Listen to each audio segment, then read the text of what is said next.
আসসালামু আলাইকুম সবাইকে। তোমাদের সবাইকে স্বাগতম জানাচ্ছি আমাদের পরিমাণগত রসায়নের পর্ব 2-তে। তোমরা যারা আমাদের এই কোর্সে আসো, আমাদের সাথে ক্লাস করতেছো, পর্ব 2 এর যে টপিকগুলো আছে খুবই হাই ভোল্টেজ টপিক। চেষ্টা করবা এই ক্লাসগুলা খুব মনোযোগ সহকারে করতে। চেষ্টা করবা এই ফর্মুলাগুলো আমার সাথে সাথে মুখস্থ করে ফেলতে, যত বেশিবার পারো প্র্যাকটিস করতে। করে তুমি যদি এই ফর্মুলাগুলোর সাথে একবার অ্যাডজাস্ট করে ফেলতে পারো, তারপরে দেখবা যে এই রিলেটেড যত ম্যাথ আসবে সব তুমি পারবা। আমি তোমার সব কিছু তোমাকে করাই দিব, স্টেপ বাই স্টেপ ধরে ধরে করাই দিব। ওইটা নিয়ে সমস্যা নেই, আমার সাথে সাথে জাস্ট আগাও। আগালে তুমি বুঝতে পারবা যে কিভাবে তোমার এই পড়াগুলো গুছিয়ে যাবে। সো তোমাদের সাথে আছে আমি মিল্টন খন্দকার ভাইয়া, আমি বুটেক্সে পড়াশোনা করি, তোমরা জানো। সো আমরা এখন পর্ব 2 দেখব।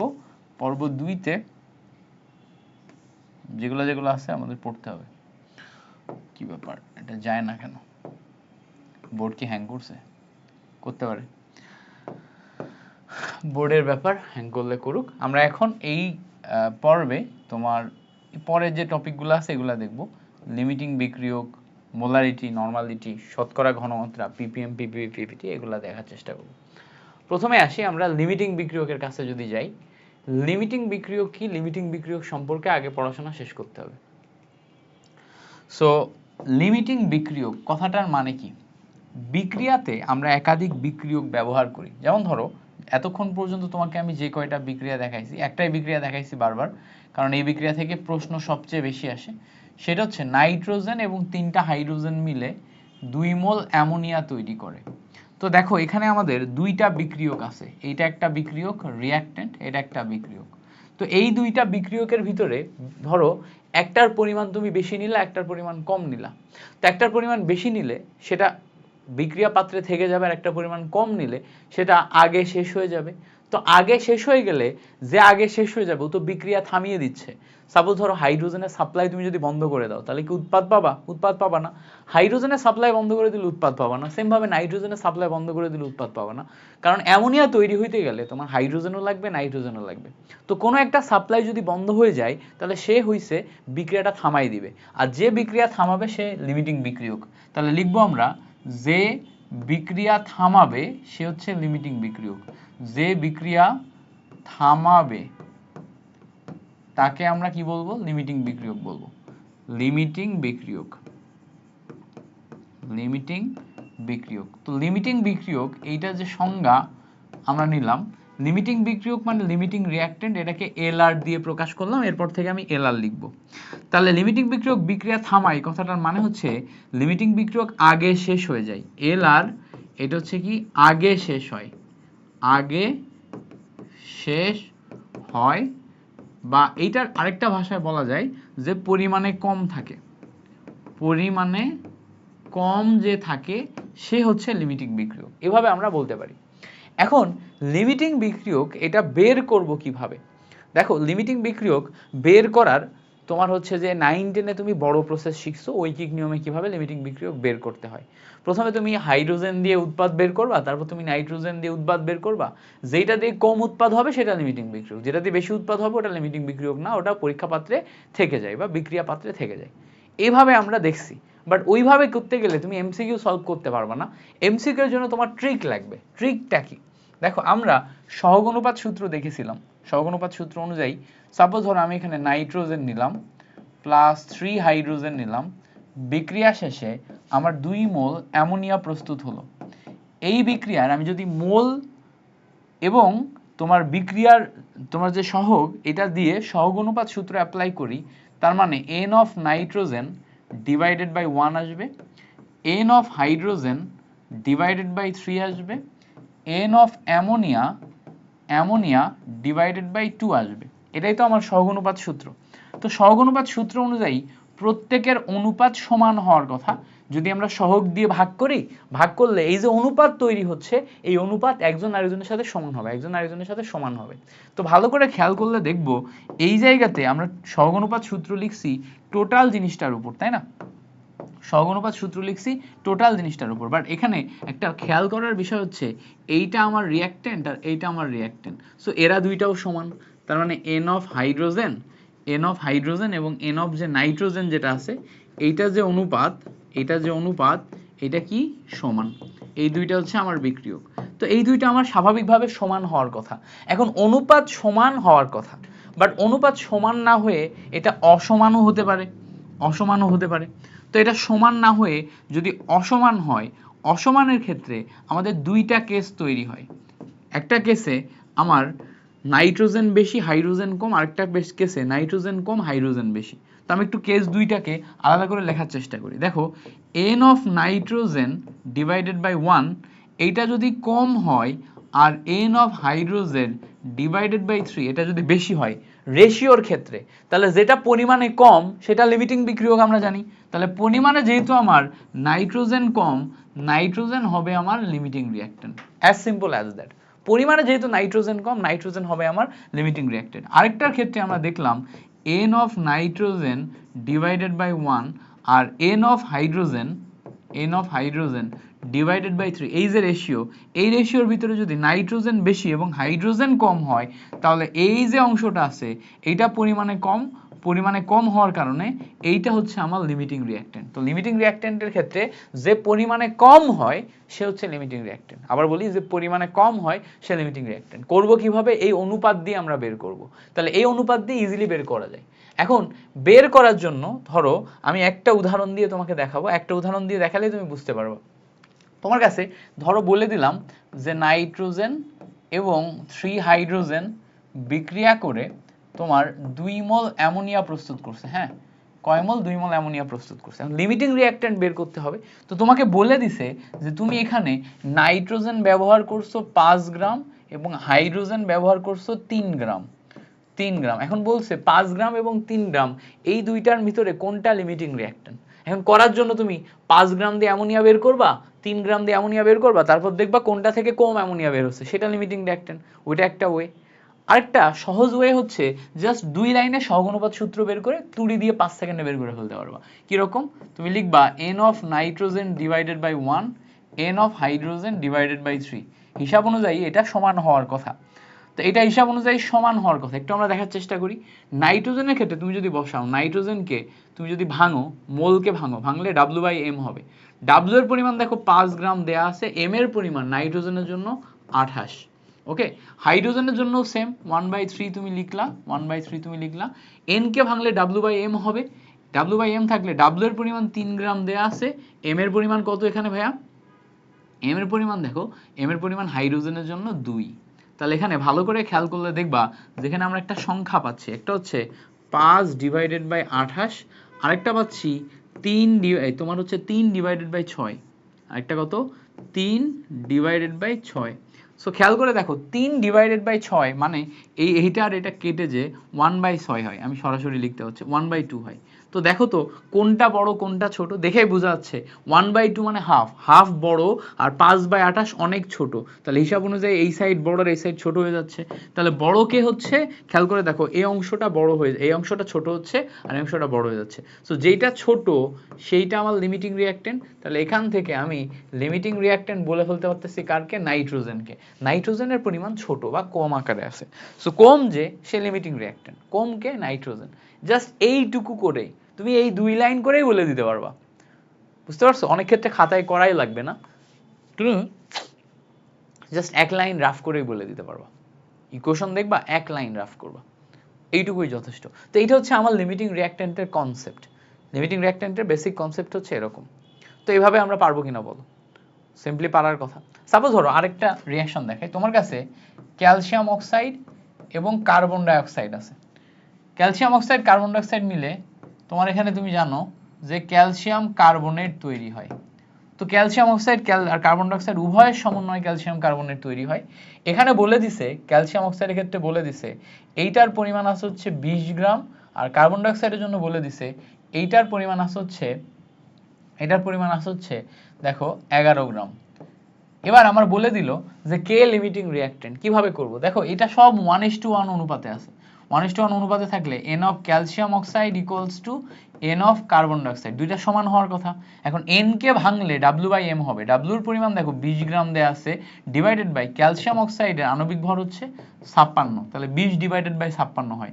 কার্বন ডাইঅক্সাইডের ক্ষেত্রে হিসাব করো কত আসবে, দেখো কার্বন ডাইঅক্সাইডের জন্য W ডিভাইডেড বাই m যদি করো, W আমার 11 গ্রাম দেয়া আছে, m কত 44 গ্রাম আসবে। এই হচ্ছে আমাদের রেশিও। তাহলে এই রেশিওতে এখন কাটাকাটি করো, এটার সাথে এটা কাটাকাটি করলে 4 11 44 আসে, এইটার সাথে এটা যদি কাটাকাটি করো কত আসবে, 20 divided by 56, 20 divided by 56, result আসবে হচ্ছে, খেয়াল করো, এটা আসবে হচ্ছে 0.35, 20 ডিভাইডেড বাই 56 0.35, এটা ক্যালকুলেশন করলে 0.25 আসে। এবার বলো কে বেশি কে কম, এইটা বেশি এটা কম, এইটা বেশি এটা কম, দ্যাট মিন্স যেটা কম আমার, যেটা কম নির্দেশ করতেছে সেইটা হচ্ছে আমাদের লিমিটিং রিঅ্যাকট্যান্ট, কারণ সে আগে শেষ হয়ে যাবে। তাহলে যে লিমিটিং রিঅ্যাকট্যান্ট সে কি হবে, আগে শেষ হয়ে যাবে। তাহলে আমরা এখানে পেয়ে যাচ্ছি না, বুঝতে পারছো, ক্লিয়ার হয়েছে? সিম্পল জিনিস, অ্যাজ সিম্পল অ্যাজ দ্যাট, এভাবে আমরা জিনিসটা মাথায় রাখতে পারবো। ওকে, পরে আসো, লিমিটিং রিঅ্যাকট্যান্টের কনসেপ্টটা বোঝার পর আমরা এখন যেই কনসেপ্ট দেখব সেটা হচ্ছে মোলারিটির কনসেপ্ট। মোলারিটি, নরমালিটি, এই দুইটা কনসেপ্ট শেখার চেষ্টা করব। মোলারিটির একটা সংজ্ঞা দেখছিলাম, সংজ্ঞা কি, যে নির্দিষ্ট তাপমাত্রায় প্রতি লিটার দ্রবণে যত মোল দ্রব্য দ্রবীভূত থাকে তাকে আমরা ওই দ্রবণের মোলারিটি বলি, যত মোল দ্রব্য। তো আমাদের প্রতি লিটার দ্রবণে এটা যদি বের করতে হয় তাহলে আমরা কিভাবে বের করব? সিম্পল জিনিস, আমি একটু হিসাবটা দেখাই। ধরো তোমার ভি লিটার দ্রবণে n মোল দ্রব্য আছে, ভি লিটার দ্রবণে n মোল দ্রব্য আছে, তাহলে এখান থেকে তুমি 1 লিটার দ্রবণে কত মোল দ্রব্য পাবা, n ডিভাইডেড বাই ভিএল দ্রব্য পাবা। তো 1 লিটার দ্রবণে যত মোল দ্রব্য থাকে সেটাই মোলারিটি। এখান থেকে তুমি S equals to n divided by V পাবা, এখান থেকে তুমি S equals to n divided by V পাবা। এটাই হচ্ছে তোমার মোলারিটির বেসিক সংজ্ঞা। এবার দেখো এই যে S equals to n divided by V পাচ্ছ, এর পরবর্তী লাইনে তুমি যখন আসবা n কে ভাঙলে তুমি W ডিভাইডেড বাই m পাও কিনা বলো? উপরে 1 নিচে VL আছে, দেখো VL কে যদি তুমি VML এ কনভার্ট করো, আবার এখানে নিচে 1000 দিয়ে ভাগ করো, আবার V লিটারে কনভার্ট হয়ে যায় না? ML কে 1000 দিয়ে ভাগ করলে লিটারে কনভার্ট হয়ে যায়, এখানে ml কে আমি 1000 দিয়ে ভাগ করছি, লিটারে কনভার্ট হয়ে গেছে। আগের লাইনটা এই লাইনটা সেম জিনিস। পরে তুমি যদি উল্টায় দাও, উল্টায় দিলে দেখবা 1000 W ডিভাইডেড বাই mv আসে, বাট v আসে হচ্ছে ml এ। এইটা আসে হচ্ছে আমার মোলারিটির সংজ্ঞা বা সূত্র।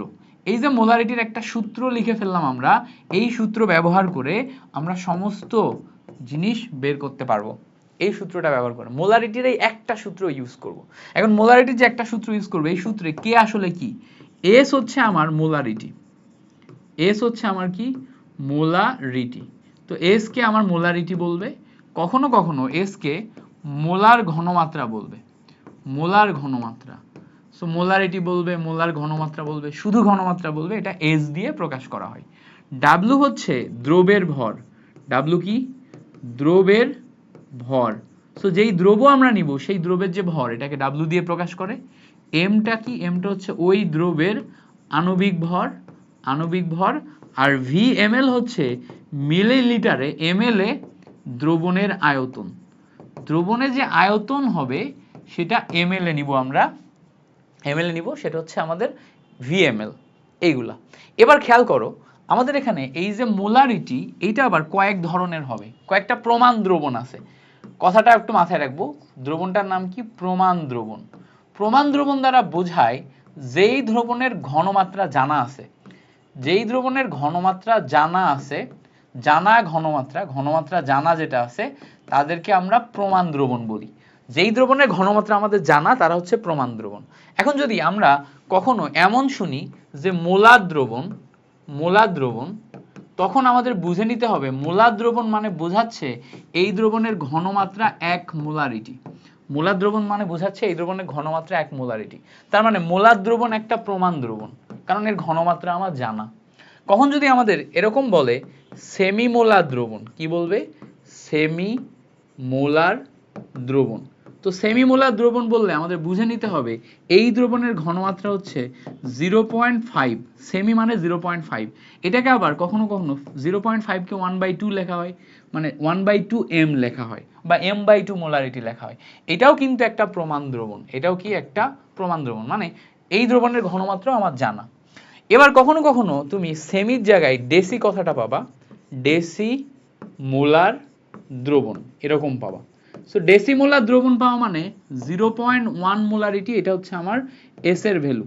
0.1 মোলারিটিকে 1/10 আকারে লেখা যায়, সো এখানে 1/10 এম আসবে। আচ্ছা, ডেসির পরে আরেকটা আছে হচ্ছে সেন্টিমোলার দ্রবণ। নাম কি? সেন্টিমোলার দ্রবণ। সো কোনো দ্রবণ যদি সেন্টিমোলার দ্রবণ হয়, এই দ্রবণের ঘনমাত্রা S ইকুয়ালস টু 0.01 মোলারিটি হবে, মানে এটাকে 1/100 লেখা যায়, 100 ভাগের 1 ভাগ। এই হচ্ছে আমার S এর ভ্যালু। তো আমাদের যেই প্রমাণ দ্রবণগুলো আছে, এই প্রমাণ দ্রবণের এই কথাগুলো আমার একটু মনে রাখা লাগবে। কেন মনে রাখা লাগবে? বিকজ ম্যাথ করতে গেলে আমরা এই কথাগুলা বিভিন্ন সময় সম্মুখীন হব। ম্যাথের ভিতরে সেমিমোলার, ডেসিমোলার, সেন্টিমোলার, মোলার এই কথাগুলো থাকবে। তখন এই কথাগুলো দেখে আমার এস এর ভ্যালু বুঝে নিতে হবে যে কথাগুলো এটা আছে মানে এস এর ভ্যালু আমার কি হবে, কথা এটা আছে মানে এস এর ভ্যালু কি হবে সেটা আমাদের বুঝে নিতে হবে। ওকে, সো এই পর্যন্ত ক্লিয়ার? এই পর্যন্ত ক্লিয়ার থাকলে এবার আসবো আমরা মোলারিটির ম্যাথে। একটু পেজ নিই, এক্সট্রা পেজ নিয়ে মোলারিটির ম্যাথ করার চেষ্টা করি। সিম্পল, মোলারিটির ম্যাথ সিম্পল। দেখো, তোমাকে যদি নর্মালি বলে যে এরকম বললো, নর্মালি কীরকম বলবে যে 10.6 গ্রাম সোডিয়াম কার্বনেটকে 100 ml দ্রবণে দিলে মোলার ঘনমাত্রা কত? মোলার ঘনমাত্রা কত? সিম্পল প্রশ্ন। তাহলে এইটা বের করার জন্য আমাদের তাকাইতে হবে, এখানে সোডিয়াম কার্বনেট দেয়া আছে সংকেত, তার মানে এখান থেকে আমি এম পাবো। সোডিয়াম কার্বনেটের জন্য এম এর মান কত? 106। এখানে 10.6 গ্রাম দেয়া আছে, এটা কি? যেই ভর দেয়া থাকবে মানে দ্রবের ভর, মানে ডাব্লিউ। এখানে দেখো আয়তন দেয়া আছে, আয়তন দেয়া থাকলে এটা কি? ভিএমএল। তাহলে তিনটা ভ্যালু আমার দেয়াই আছে। তাহলে আমি সলভ করতে যে S equals to just 1000 W divided by M V M L, এটা বসাই দিব। বসাই দিলেই মিটে যাচ্ছে, সিম্পল জিনিস। এবার দেখো 1000 ডাব্লিউ বসালে 1000 নিলা, ডাব্লিউ এর ভ্যালু বসাও, ডাব্লিউ এর ভ্যালু কত দেয়া আছে? 10.6 ডিভাইডেড বাই এম এর ভ্যালু আণবিক ভর 106 ইন্টু ভি, ভি এর ভ্যালু দেখো কত? 100 ml দেয়া আছে, তো 100 ml বসাই দিলা। এবার এটা বসায় তুমি কি করবা? ঘনমাত্রা বের করবে। দেখো দুইটা শূন্যর সাথে দুইটা শূন্য কেটে গেল, দুইটা শূন্যর সাথে দুইটা শূন্য কেটে গেলে এই 10 এর সাথে এটা গুণ করলে দেখো 106 আসে। 106 কেটে যে ফাইনালি আমরা এখান থেকে 1 মোলারিটি পাই। তার মানে এই যে দ্রবণটা তৈরি হচ্ছে, এই দ্রবণটাকে আমরা মোলার দ্রবণও বলতে পারবো। কি বলতে পারবো? যেহেতু 1 মোলারিটি, আর 1 মোলারিটি মানেই হচ্ছে মোলার দ্রবণ। ওকে, ক্লিয়ার হয়েছে আশা করি। এবার দেখো প্রশ্ন উল্টাও হতে পারে। উল্টা প্রশ্ন মানে কি? দেখো বলতে পারে যে 250 ml সেমিমোলার তোমার H2SO4 এর পরিমাণ কত? H2SO4 দ্রবণে, হ্যাঁ, H2SO4 দ্রবণে H2SO4 এর ভর কত বা পরিমাণ কত? ভর জিজ্ঞেস করলো বা পরিমাণ জিজ্ঞেস করলো, এটা আমাদের বের করতে হবে। কিভাবে বের করব? খুব simple, S equals to 1000 W divided by mv। প্রশ্নে দেখো আমাদের v দেয়া আছে, প্রশ্নে আমাদের সেমি বলা আছে মানে এখান থেকে S পাবো, আর সালফিউরিক অ্যাসিড দেয়া আছে মানে এখান থেকে m পাবো। তার মানে আমাদের W বের করতে হবে। তাহলে W এর জন্য সরাসরি ফর্মুলা, এই W বের করতে গেলে আলাদা গুণ করো, SMV ডিভাইডেড বাই 1000 লেখা যায়। খেয়াল করো S এর ভ্যালু সেমিমোলার বলছে মানে 0.5, আণবিক ভর m এর ভ্যালু সালফিউরিক অ্যাসিডের জন্য কত? 98 গ্রাম। v এর ভ্যালু এখানে দেখো অলরেডি 250 দেয়া আছে, ডিভাইডেড বাই আমাদের আছে হচ্ছে 1000। ক্যালকুলেশন যদি করো এটার সাথে এটা কাটাকাটি করলে কত আসবে? 4 আসবে। এবার 4 দিয়ে তুমি যদি এটাকে ভাগ করো, এটাকে ভাগ করলে 49 দুগুণ 98, পরে এটা দিয়ে যদি এটা আবার ভাগ করো তাহলে কত আসবে? 49 এর পরে আবার 2 দিয়ে ভাগ করো, তাহলে 24 দুগুণ 48, এখানে আসবে হচ্ছে 24.5। এবার দেখো 0.5 মানে আবার 1/2 মানে নিচে 2 আসছে, এই 2 দিয়ে এটাকে ভাগ করো, ভাগ করলে দেখবা যে 12 দুগুণা 24 মানে 12.25 আসে। সো ক্যালকুলেশন করে আমি শেষ পর্যন্ত 12.25 গ্রাম পাচ্ছি না, কাটাকাটি করে 12.25 গ্রাম পাচ্ছি। তো এইভাবে আমাদের ছোট ছোট ম্যাথগুলা করতে দিবে, ছোট ছোট ক্যালকুলেশন, ছোট ছোট ম্যাথ। ওকে, পরের প্রশ্ন, ধরো আমাদের এরকম বললো যে সেন্টিমোলার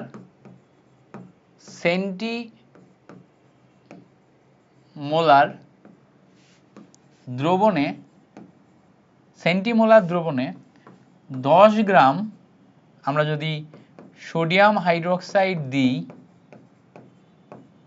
তাহলে আচ্ছা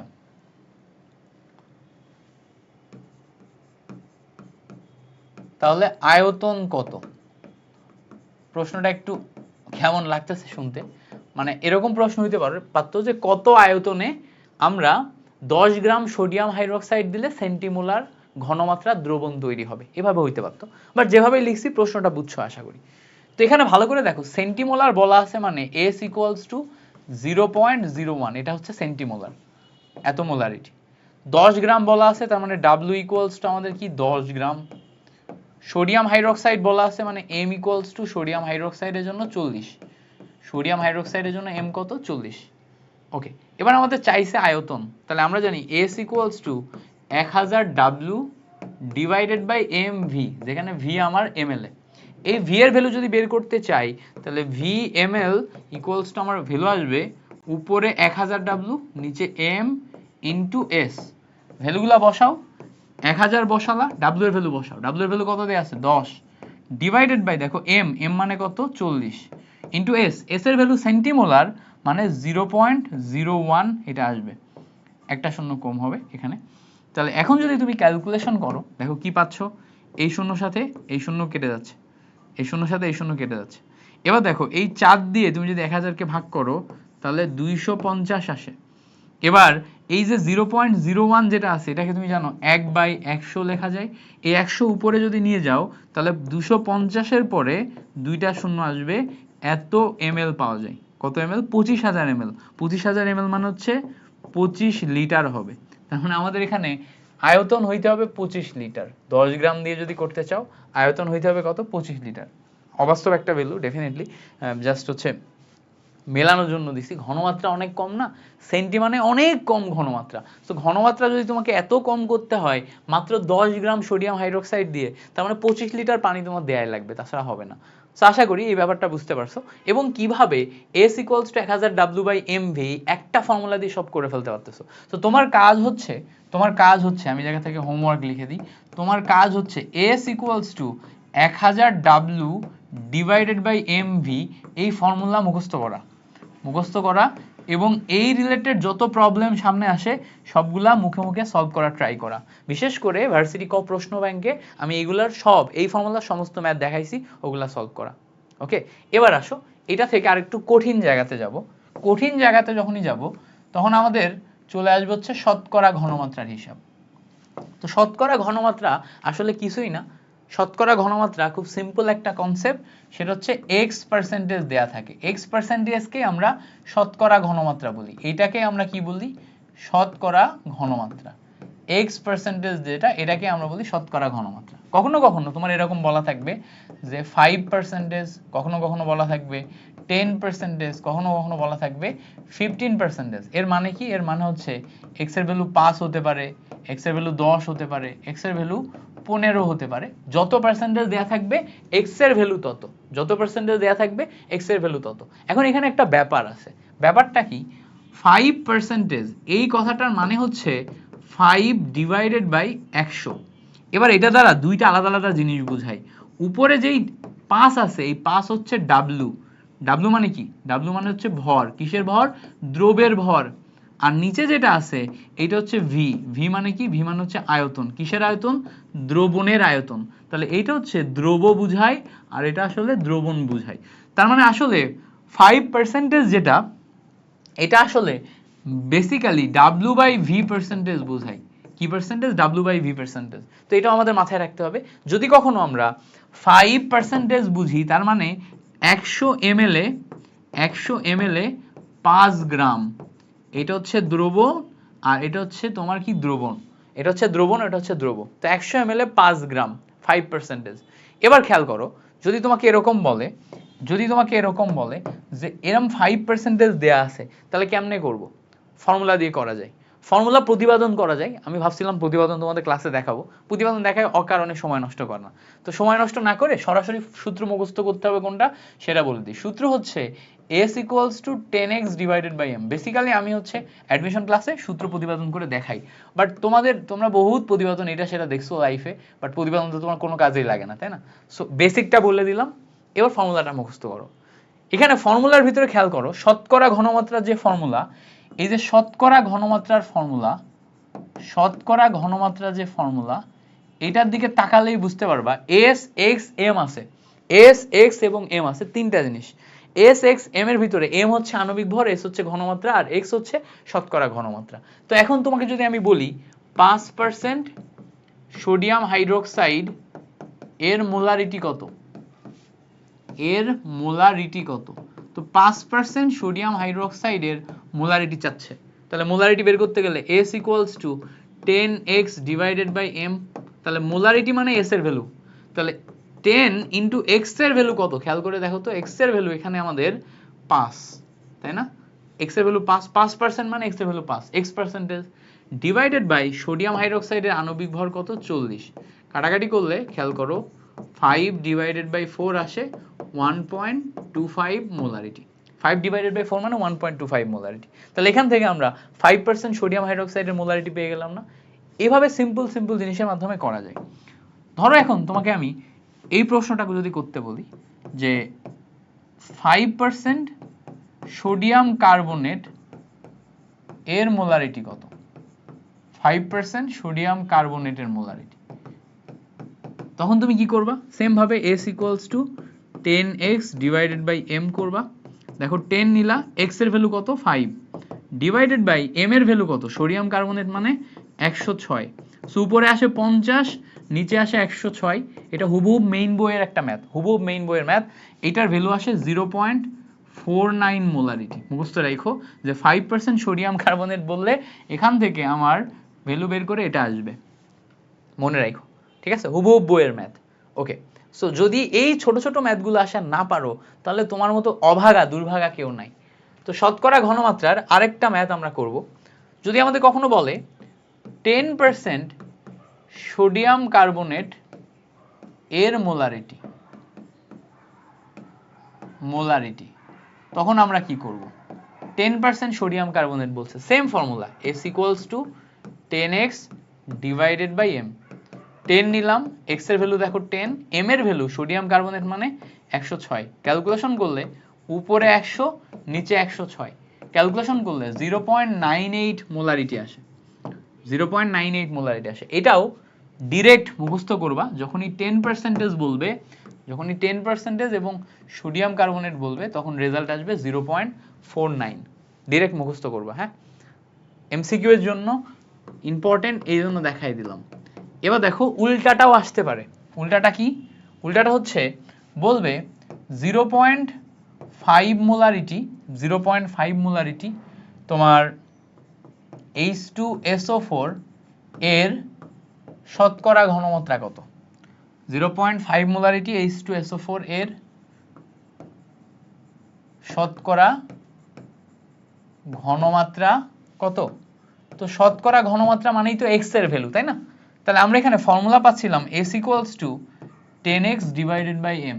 উল্টায় দাও তো, উল্টায় দিলে দেখবা এখান থেকে sm divided by 10 করলে x এর ভ্যালু পাওয়া যায়। উল্টায় দিলে sm divided by 10 করলে x এর ভ্যালু পাওয়া যায়, as simple as that। তো ভালো করে খেয়াল করো, এখন তুমি যদি এখানে ভ্যালুগুলা বসাও, কি পাচ্ছ? s এর ভ্যালু 0.5 দেয়া আছে, m এর ভ্যালু মানে কি? সালফিউরিক অ্যাসিডের জন্য কত এটা? 98 ডিভাইডেড বাই 10। ওকে, ক্লিয়ার হইছে? এবার ভালো করে খেয়াল করবা, একটু বোঝার চেষ্টা করবা। 0.5 মানে 1/2, 1/2 দিয়ে এটা কাটো, কত আসবে? 49। কত আসবে? 49। 49কে 10 দিয়ে ভাগ করো, 4.9 আসবে। এই 4.9ই সরাসরি পার্সেন্টেজ, বিকজ এই x মানেই x পার্সেন্টেজ। তাহলে এখান থেকে আমরা শতকরা ঘনমাত্রা, শতকরা পার্সেন্টেজ কত পাচ্ছি? 4.9%। তো তুমি 4.9% সালফিউরিক অ্যাসিড নিলে সেটাই তোমার 0.5 মোলারিটি দিবে, সেটাই তোমার 0.5 মোলারিটি দিবে। 4.9% নিবা, ওটাই তোমার 0.5 মোলারিটি দিবে, অ্যাজ সিম্পল অ্যাজ দ্যাট। বুঝতে পারছো? সেইভাবে আমরা মাথায় রাখবো এবং কাজ করে যাব। ওকে, গ্রেট, সাবাস। তাহলে আমরা শতকরা, ঘনমাত্রা, মোলারিটি এই দুইটার ভিতর সম্পর্ক বুঝতে পেরে গেলাম এবং এই দুইটার ফর্মুলা নিয়ে আমরা বেসিক আন্ডারস্ট্যান্ডিংয়ে চলে আসলাম। পারলাম কিনা?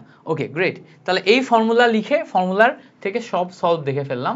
এরপরে আসবো হচ্ছে আমরা আমাদের আজকের টপিক পিপিএম, পিপিবি, পিপিটি এইটাতে। আমরা আসি পিপিএম কথাটার মানে কি। দেখো, পিপিএম কথাটার মানে বুঝতে হবে। পিপিএম মানে হচ্ছে parts per million. Parts per million. Per million মানে 1 মিলিয়ন। 1 মিলিয়ন মানে কি? 1 মিলিয়ন মানে 10 লাখ। 10 লাখ মানে কি? 10 টু দি পাওয়ার 6। অর্থাৎ 10 টু দি পাওয়ার 6 এর ভিতর কত অংশ আছে? যদি 1 অংশ থাকে তাহলে এটার রেশিও কি হবে? 1 divided by 10 to the power 6। যদি 5 অংশ থাকে তাহলে রেশিও কি হবে? 5 divided by 10 to the power 6। যদি x অংশ থাকে তাহলে রেশিও হবে x divided by 10 to the power 6। জিনিসটা এরকম, মানে হচ্ছে 1 মিলিয়নে কত ভাগ আছে সেটাকে পিপিএম বলে। সেম ভাবে পিপিএম এর জায়গায় তুমি যদি পিপিবি নাও, পিপিবি হবে পার্টস পার বিলিয়ন, আর টি হবে পার্টস পার ট্রিলিয়ন। ঠিক আছে, পার্টস পার বিলিয়ন। তো এই parts per billion, parts per trillion এর হিসাব আমাদের জানা লাগে না। আমরা পিপিএম এর হিসাব করলে বাকি এইগুলা অটোমেটিক তোমার হচ্ছে যে হিসাব করতে পারি। কিভাবে? দেখো, পিপিএম এর চেয়ে পিপিবি 1000 গুণ বড়, পিপিবি এর চেয়ে পিপিটি আরো 1000 গুণ বড়। তার মানে তুমি যদি কখনো পিপিএম এর ভ্যালু বের করো, তার সাথে 1000 গুণ করবা, করলে পিপিবি পেয়ে যাবা। পিপিবি এর সাথে আরো 1000 গুণ করবা, পিপিটি পেয়ে যাবা। সরাসরি পিপিএম থেকে পিপিটি আসতে গেলে 10 টু দি পাওয়ার 6 গুণ করা লাগবে। এইটুকু জানলেই হইতেছে, আর কিছু লাগতেছে না। তাহলে আমাদের লাগবে মেইনলি কি? লাগবে হচ্ছে পার্টস পার মিলিয়ন বা পিপিএম। এবার একটা জিনিস মাথায় রাখতে হবে, এই যে 1/10 টু দি পাওয়ার 6, এই 1/10 টু দি পাওয়ার 6 আসলে কিসের রেশিও? দেখো, আমাদের লেভেলে এই 1/10 টু দি পাওয়ার 6 এটা সবসময় W/V রেশিও হবে। W/V ratio. W/V রেশিও মানে কি? উপরে যাবে হচ্ছে ভর আর নিচে যাবে হচ্ছে কি? আয়তন। সবসময় আমাদের লেভেলে এই রেশিওটা যাবে। তো এখানে আমরা যদি দেখি, আমাদের একটা একক আছে, সেটা হচ্ছে মিলিগ্রাম পার লিটার। তো মিলিগ্রাম হচ্ছে আমাদের এখানে ডাব্লু, খেয়াল করো, মিলিগ্রাম হচ্ছে আমাদের ডাব্লু, লিটার হচ্ছে ভি। তো এই যে মিলিগ্রাম পার লিটার, উপরে মিলিগ্রাম নিচে লিটার, এইটার যে রেশিও, এটা আসলে 1/10 টু দি পাওয়ার 6 এইটাকে স্যাটিসফাই করে। তার মানে এইটা মানে পার্টস পার মিলিয়ন, এইটা মানেও পার্টস পার মিলিয়ন। তার মানে এই মিলিগ্রাম পার লিটার মানেই হচ্ছে আমাদের পিপিএম। মিলিগ্রাম পার লিটার মানে হচ্ছে পিপিএম। এর মানে কি? তুমি মাথায় রাখতে পারো, এইটা থেকে তুমি মাথায় রাখতে পারো, যেইটা 1 ppm ওইটাই 1 মিলিগ্রাম পার লিটার। মাথায় রাখবা কি? যেইটা 1 ppm ওইটা 1 মিলিগ্রাম পার লিটার। ওকে, এই হচ্ছে আমাদের কাহিনী, যেটা 1 ppm ওইটাই মিলিগ্রাম পার লিটার। এখন দেখো, আমরা যদি একটু বোঝার চেষ্টা করি, যেটা 1 ppm ওটাই 1 মিলিগ্রাম পার লিটার, এটার মানে কি? যদি আমরা কোনো একটা ইউনিট পাই সেটাকে মিলিগ্রাম পার লিটারে কনভার্ট করতে পারি, তার মানেই হচ্ছে ppm। যেমন দেখো, আমরা যদি দেখি, এস মানে হচ্ছে ঘনমাত্রা, ঘনমাত্রার একক হচ্ছে মোল পার লিটার। এইটাকে আমরা মিলিগ্রাম পার লিটারে কিভাবে কনভার্ট করব? খেয়াল করো, এই যে এস এর এখানে মোল আছে, মোল থেকে গ্রামে নিয়ে যাওয়া যায় তুমি যদি আণবিক ভর দিয়ে গুণ করো। যেমন দেখো, এটা মোল, মোলের সাথে আণবিক ভর দিয়ে গুণ করলে ডাব্লু পাওয়া যায়। তার মানে এই জায়গাতে আণবিক ভর দিয়ে গুণ করার পর এটা মোল থেকে গ্রাম হয়ে গেছে। তো এখানে তুমি এস আছে, এস এর সাথে এম গুণ করলেই এটা মোল পার লিটার থেকে গ্রাম পার লিটারে কনভার্ট হয়ে যাবে।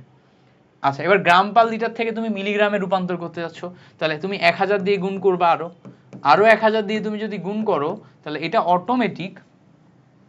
অটোমেটিক মিলিগ্রাম থেকে মিলিগ্রাম পার লিটারে কনভার্ট হয়ে যাবে। তাহলে এটা যদি মিলিগ্রাম পার লিটার এককের হয়, তাহলে আমরা বলতে পারি ppm equals to sm into 10 to the power 3।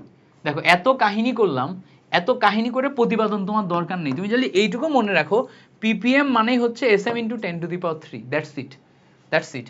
মাখন মতো, একদম মাখনের মতো তোমার ক্লিয়ার হয়ে যাবে এইটুকু যদি মনে রাখো। তাহলে দেখো, ppm এর প্রথম ফর্মুলা আমি দেখাই দিছি,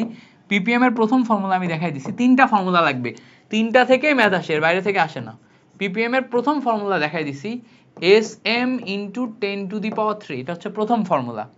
দ্বিতীয় ফর্মুলা মাথায় রাখবা ppm এর, ppm equals two w/v into 10⁶। কেমনে করছি, এই এস এর যে ভ্যালু 1000 W/MV ওইটা বসাইছি।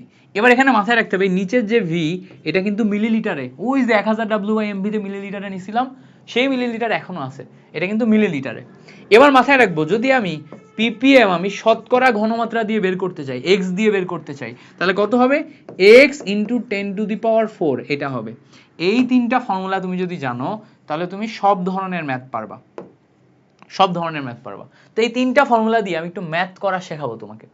কিভাবে, ধরো তোমার কাছে তিনটা বক্স আছে, হ্যাঁ, তিনটা ফর্মুলা দিয়ে তিনটা বক্স আছে, এটা একটা বক্স, এটা একটা বক্স, হ্যাঁ, এটা একটা বক্স। তো তিনটা বক্সে তিন ধরনের ইনফরমেশন দেয়া থাকবে এবং তোমাকে ppm বের করতে হবে।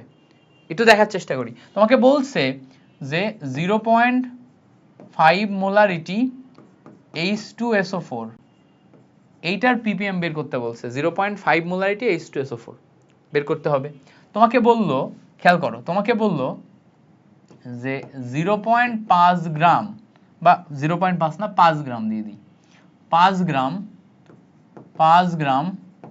100 ml সোডিয়াম হাইড্রোক্সাইড এইটার ppm বের করতে। আর তোমাকে বললো 5% হচ্ছে H2C2O4 এটার ppm বের করতে, বলতেই পারে। তো দেখো এখানে তুমি দেখতে পাচ্ছ ভর এবং আণবিক সংকেত দেয়া আছে, তার মানে এখানে S আর এখানে M পাবো আমি। তো Sm থাকলে ppm বের করার direct formula ppm equals to Sm into 10⁻3। S এর ভ্যালু 0.5 মোলারিটি, M এর ভ্যালু সালফিউরিক অ্যাসিড মানে 98, ক্যালকুলেশন করব সাথে আমার 10⁻3 ক্যালকুলেশন করলে দেখো 0.5 মানে কি হাফ, তো 98 এর হাফ করলে 49 আসে, 49 ইন্টু 10⁻3 এত ppm পাই আমরা ফাইনালি। ওকে, পরেরটা দেখো, পরেরটার ক্ষেত্রে আমার ppm চাইছে বাট এখানে w আর v দেয়া আছে, তাহলে আমি সরাসরি ppm বের করার জন্য ফর্মুলা নিতে পারবো w/v ইন্টু 10⁶। ক্যালকুলেশন করি, ক্যালকুলেশন করলে দেখো w এর ভ্যালু উপরে 5 গ্রাম, v এর ভ্যালু, v কত 100 ml দেয়া আছে, এটা কিন্তু ml এই বসাতে হবে আমরা জানি, ml ইন্টু 10⁶ নিলাম। ক্যালকুলেশন করলে এখান থেকে দুইটা শূন্য, এখান থেকে দুইটা শূন্য কেটে যে 4 হয়, তাহলে এখানে আমরা 5 ইন্টু 10⁴ পাই। কত পাই, 5 ইন্টু 10⁴ এত ppm, সেকেন্ড অপশন। ওকে, থার্ড যেটা এইটাতে দেখতে পাচ্ছি আমি 5% দেয়া আছে। এখন আমাদের জন্য ফর্মুলা কি বলতো, ফর্মুলা হচ্ছে ppm equals to x into 10⁴, ppm equals to x into 10⁴। খেয়াল করে দেখো আমাদের শুধু x এর ভ্যালু লাগবে, আণবিক ভর লাগে না। তো আণবিক ভর যদি না লাগে তাহলে এই প্রশ্নের ভিতরে আমার জড়ায় দিতে পারে। জড়ায় মানে কি, প্রশ্নের ভিতরে অধিক উচ্চ আণবিক ভর বিশিষ্ট বা অজানা আণবিক ভর বিশিষ্ট কিছু একটা দিতে পারে, বাট ওইটাই তো আমার লাগবেই না, ওটা দেখে ভয় পাওয়ার কিছু নাই। জাস্ট তুমি যদি জানো যেখানে x এর ভ্যালু কত তাহলেই তুমি বের করতে পারতেছো। x এর ভ্যালু দেখো 5 দেয়া আছে, 5 ইন্টু 10⁴, এটাই হচ্ছে আমাদের ppm। সিম্পল। তো ppm বের করা আরো বেশি সহজ, বিশেষ করে এই তিনটা ফর্মুলা থেকে ppm আসে। সো এই তিনটা ফর্মুলা মুখস্থ করো এবং জাস্ট এই তিনটা ফর্মুলার ভ্যালুগুলা বসানো শিখো। এই জিনিসটা কিন্তু ভুল কইরো না, যেখানে v কিন্তু ml এ, মিলিলিটারে, এটা আবার ভুল কইরো না, মাথায় থাকে জানো, ঠিক আছে? ওকে গ্রেট, আমরা এই পর্যন্ত বুঝতে পেরে গেছি। এবার আসো আমরা কিছু ম্যাথ সলভ করার চেষ্টা করি। বলছে 500 ml ডেসিমোলার দ্রবণে কত গ্রাম সোডিয়াম কার্বনেট থাকে। আগের প্রশ্ন, কত গ্রাম সোডিয়াম কার্বনেট থাকে, w এর ভ্যালু বের করতে বলছে।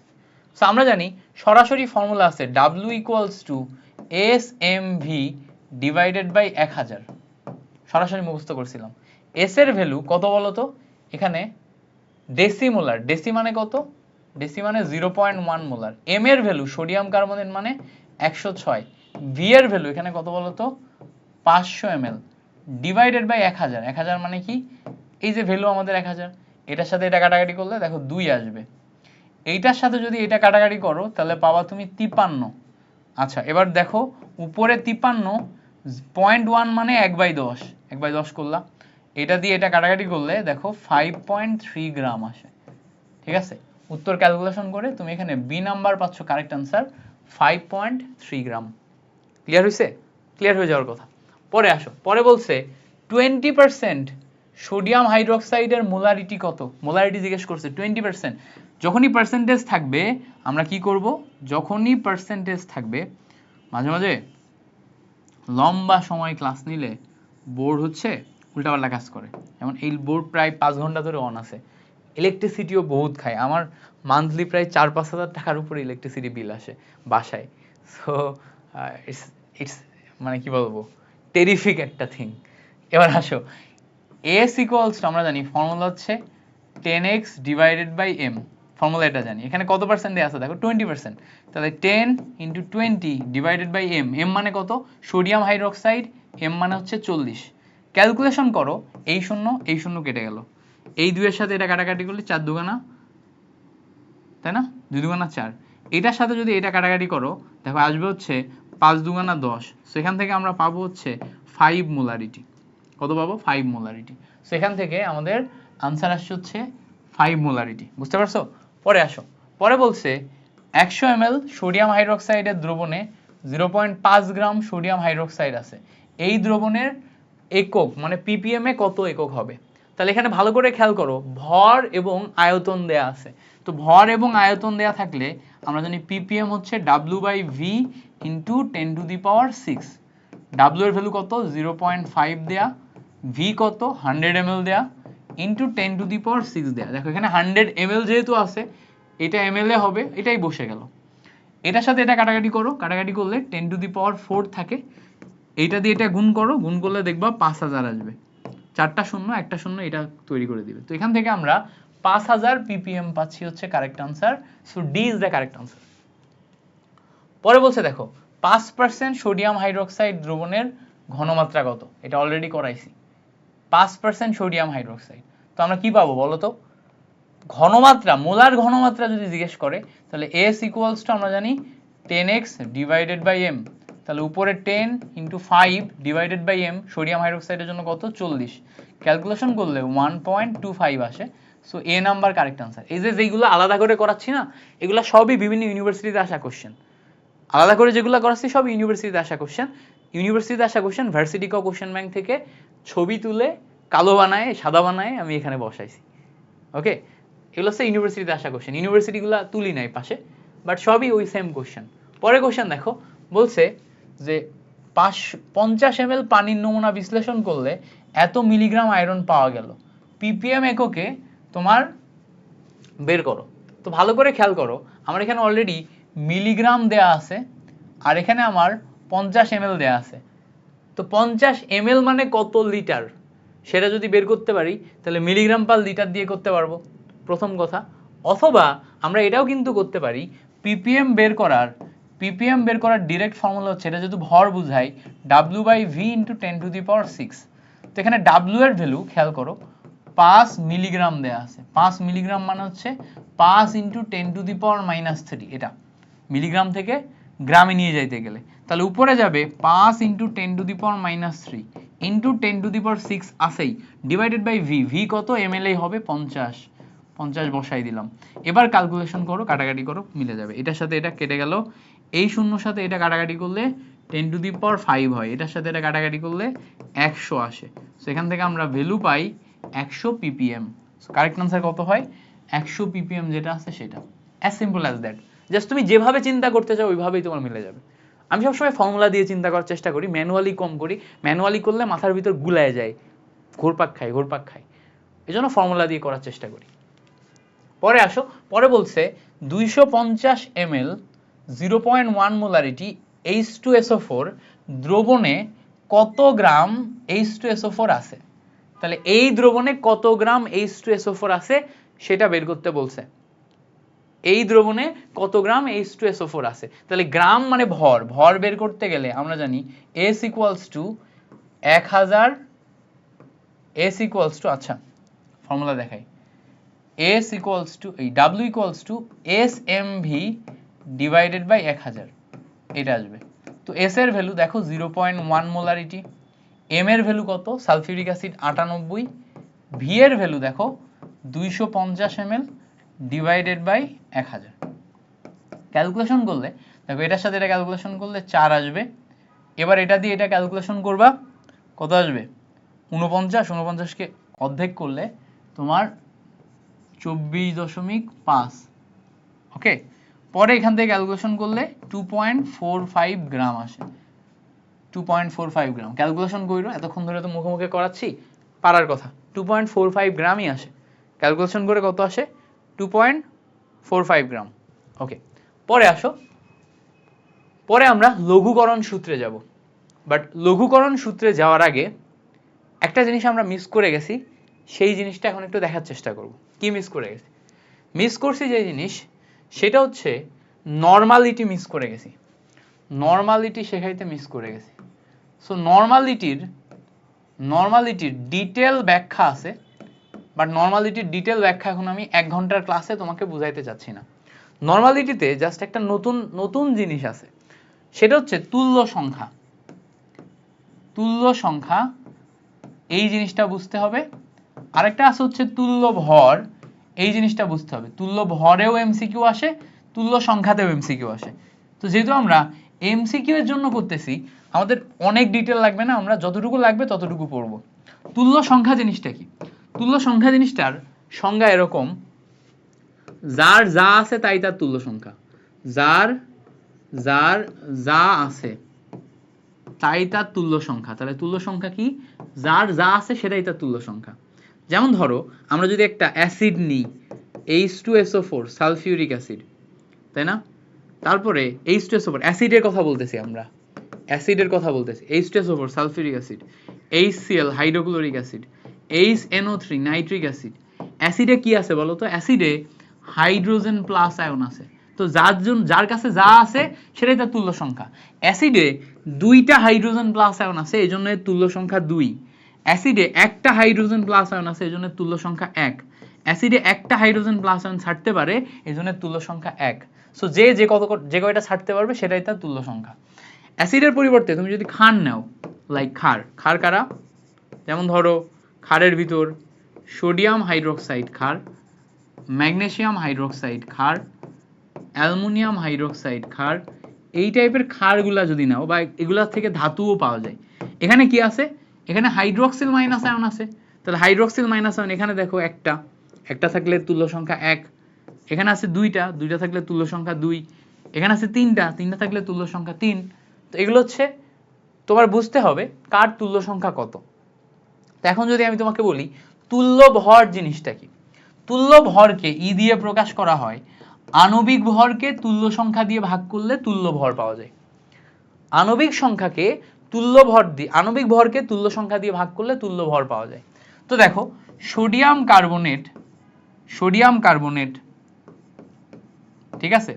এই সোডিয়াম কার্বনেটকে তুমি যদি দেখো, এখানে সোডিয়াম কয়টা আছে? দুইটা সোডিয়াম থাকলে এই 2টা OH রূপান্তর করতে পারে। তো এই জন্য এর তুল্য সংখ্যা 2। সোডিয়াম কার্বনেটের তুল্য সংখ্যা কত? 2। তুল্য সংখ্যা যদি 2 হয়, তাহলে দেখো এর জন্য তুল্য ভর আমি যদি ই রূপান্তর করতে চাই, তুল্য ভর কত হবে? আণবিক ভর 106, তুল্য সংখ্যা 2, তাহলে তুল্য ভর আসবে কত? 53। বুঝতে পারছো? সালফিউরিক অ্যাসিডের দিকে তাকাও। সালফিউরিক অ্যাসিড, এইটার জন্য আমি যদি তুল্য ভর বের করতে চাই, সালফিউরিক অ্যাসিডের আণবিক ভর কত? 98, তুল্য সংখ্যা কত? 2। ক্যালকুলেশন করলে তুল্য ভর আসে হচ্ছে 49। সোডিয়াম হাইড্রোক্সাইড, এটার জন্য বের করতে চাও, তুল্য ভর ইকুয়ালস টু উপরে যাবে আণবিক ভর কত? 40, আর তুল্য সংখ্যা কত? 1, যেহেতু একটাই ছাড়তে পারে, তাহলে তুল্য ভর 40ই থাকে। তাহলে দেখো যার তুল্য সংখ্যা 1, তার তুল্য ভর আর আণবিক ভর সেম জিনিস। ক্লিয়ার হয়েছে? এই বেসিকটা মাথায় ঢুকাইতে হবে। এবার দেখো আমরা যদি এই বেসিকটা মাথায় ঢুকাইতে পারি, এরপর আমরা মাথায় রাখবো যে নর্মালিটিকে n দিয়ে প্রকাশ করে। কি দিয়ে প্রকাশ করে? নর্মালিটি জিনিসটাকে n দিয়ে প্রকাশ করে। নর্মালিটি জিনিসটাকে n দিয়ে প্রকাশ করে। তো মাথায় রাখবো মোলারিটির সাথে তুল্য সংখ্যা গুণ করলে নর্মালিটি পাওয়া যায়। মোলারিটির সাথে তুল্য সংখ্যা গুণ করলে নর্মালিটি পাওয়া যায়। তাহলে যদি কখনো আমরা মোলারিটি বের করতে চাই, molarity equals to normality divided by তুল্য সংখ্যা, এটা। সো মোলারিটির সাথে তুল্য সংখ্যা গুণ করলে নর্মালিটি পাওয়া যায়। তো যদি তোমাকে বলে এরকম 0.55, সুন্দর করে কিছু দিই, হ্যাঁ দেখো, যদি এরকম দেয় যে 5 গ্রাম সোডিয়াম হাইড্রোক্সাইড 100 ml দ্রবণে কত নরমাল? দেখো এরম প্রশ্ন করলে তোমার নরমালিটি বের করার দরকার নেই, নরমাল জিজ্ঞেস করছে না, নরমালিটি বের করার দরকার নেই, তুমি করবা কি মোলারিটি বের, তারপরে তুমি হচ্ছে নরমালিটিতে কনভার্ট করবা। তাহলে দেখো মোলারিটি বের করলে কি হবে, মোলারিটি এস ইকুয়ালস টু, খেয়াল করো, S equals to 1000 W divided by MV. 1000 নিলা, ডাব্লু এর ভ্যালু কত 5 গ্রাম, এম কত 40, ভি কত 100। কাটাকাটি করো, কাটাকাটি করলে তুমি এখান থেকে পেয়ে যাবা, দেখো 2 শূন্যর সাথে 2 শূন্য কাটে, 1 শূন্যর সাথে 1 শূন্য কাটে, এখানে তুমি 5 ডিভাইডেড বাই 4 মানে 1.25 মোলারিটি পাও। এখন আমরা জানি normality S equals two molarity into তুল্য সংখ্যা, মোলারিটি কত 1.25, এর সাথে তুল্য সংখ্যা সোডিয়াম হাইড্রোক্সাইডের জন্য কত নিবা, 1 নিবা, 1 নিলে দেখো 1.25 নরমাল আসে, কত আসে, 1 নিলে 1.25 নরমাল আসে। তাহলে এই হচ্ছে আমার নরমালিটি এবং মোলারিটির সব তোমার ইন্টারকানেকশন। এই জন্য আমি তোমাকে পার্সোনালি সাজেস্ট করবো, যেহেতু মোলারিটি দিয়ে নরমালিটি বের করা যায়, নরমালিটির জন্য আলাদা করে অনেক বেশি প্যাসপুস, অনেক বেশি জিনিসপত্র দেখার দরকার নেই, তুমি মোলারিটি মনে রাখবা, আর পাশাপাশি এই একটা ফর্মুলা মনে রাখবা, কোনটা, এই একটা ফর্মুলা দিয়ে তুমি ইজিলি ম্যানেজ করতে পারবা। তো আমরা এর বেশি আজকের ক্লাসে যাব না, নেক্সট ক্লাসে আমরা লঘুকরণ দেখব এবং পরবর্তী জিনিসপত্রগুলো দেখে ফেলবো। এই ক্লাসে আমরা এইটুকুই মাথায় রাখবো, হ্যাঁ, এইটুকু মাথায় রেখে আগাবো। ওকে গ্রেট, আশা করি পর্ব 2 এর এই অংশটুকু আমরা ক্লিয়ারলি বুঝতে পারছি। থ্যাংক ইউ সো মাচ, তোমাদের সাথে পরবর্তী ক্লাসে দেখা হচ্ছে।